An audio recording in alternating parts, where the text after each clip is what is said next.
kali ini saya akan bahas mengenai manajemen strategi dari buku Concept in Strategic Management and Business Policy. Mulai dari chapter 1. Di sini saya akan bahas dari definisi terlebih dahulu. Strategic management itu adalah serangkaian keputusan dan aksi manajerial yang berpengaruh pada kinerja perusahaan di masa yang akan datang. Nah, ada 4 elemen dari manajemen strategik. Pertama, environmental scanning. Kedua, strategi formulation. Ketiga, strategi implementation. Dan yang keempat, evaluation and control. Nah, keempat elemen ini di dalamnya termasuk feedback atau learning process.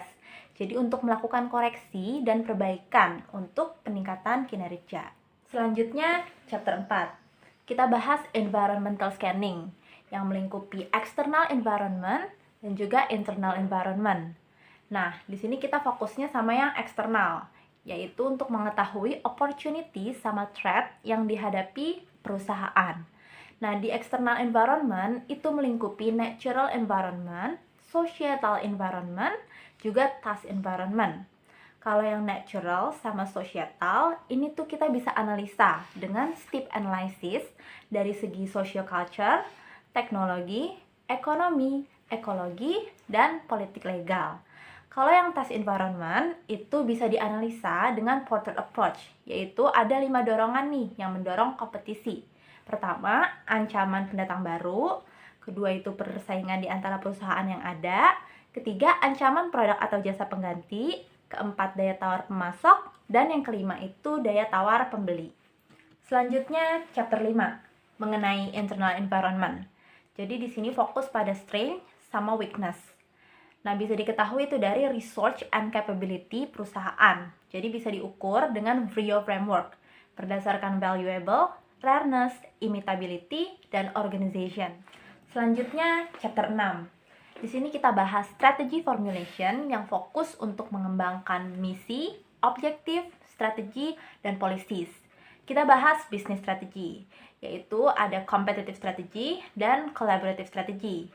Yang kompetitif dibedakan atas 3, cost leadership yang mengandalkan efisiensi biaya. Kemudian ada differentiation, ini mengandalkan kemampuan menciptakan nilai unik pada suatu produk atau jasa. Yang ketiga itu fokus, yaitu untuk memberikan nilai unik dan superior bagi pembeli tertentu. Kalau yang kolaboratif, itu dia kompetisi dengan cara kerjasama. Ada kolusi, caranya, atau strategic alliance. Selanjutnya, chapter 7. Kita bahas corporate strategy, yaitu di sini mengenai pilihan arah perusahaan atau directional strategy. Apakah growth strategy memperluas aktivitas bisnisnya, ataukah stability strategy tidak melakukan perubahan apapun, atau retrenchment strategy untuk mengurangi aktivitas bisnisnya. Selain itu, kita juga bahas analisa portofolio, bisa dengan BCG Matrix, berdasarkan market share dan market growth, yang dikategorikan menjadi 4 tipe.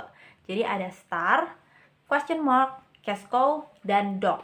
Selanjutnya, chapter 9 tentang strategi implementation, yaitu global strategy, untuk bersaing dengan pasar di luar negara asalnya. Nah, jadi ada beberapa cara masuk ke pasar internasional, yaitu dengan exporting, licensing, franchising, dan masih banyak lagi. Ada 5 tahap nih dalam international development. Pertama, itu melakukan ekspor biasa. Kedua, itu dia membentuk divisi khusus ekspor. Yang ketiga, membuat kantor representative office di host country. Yang keempat, melakukan akuisisi. Dan kelima, full beroperasi di negara tujuan. Terakhir, chapter 12, mengenai evaluation and control atas performance atau kinerja yang dihasilkan, yang aktual dibandingkan dengan standar. Nah, untuk mengukur kinerja secara tepat, selain dengan metode tradisional, yaitu ROI sama EPS, kita bisa nih mengukur pakai EVA atau Economic Value Added, MFA, Market Value Added, benchmarking, atau balance scorecard biar lebih sesuai. Manfaat dari mempelajari manajemen strategik, saya jadi memahami bahwa untuk menentukan strategi yang tepat, itu perlu dilakukan beberapa analisa dan tahapan agar dapat mencapai target dan meningkatkan performance. Sekian video dari saya, mohon maaf bila ada kekurangan atau kesalahan dalam penyampaian materi. Terima kasih.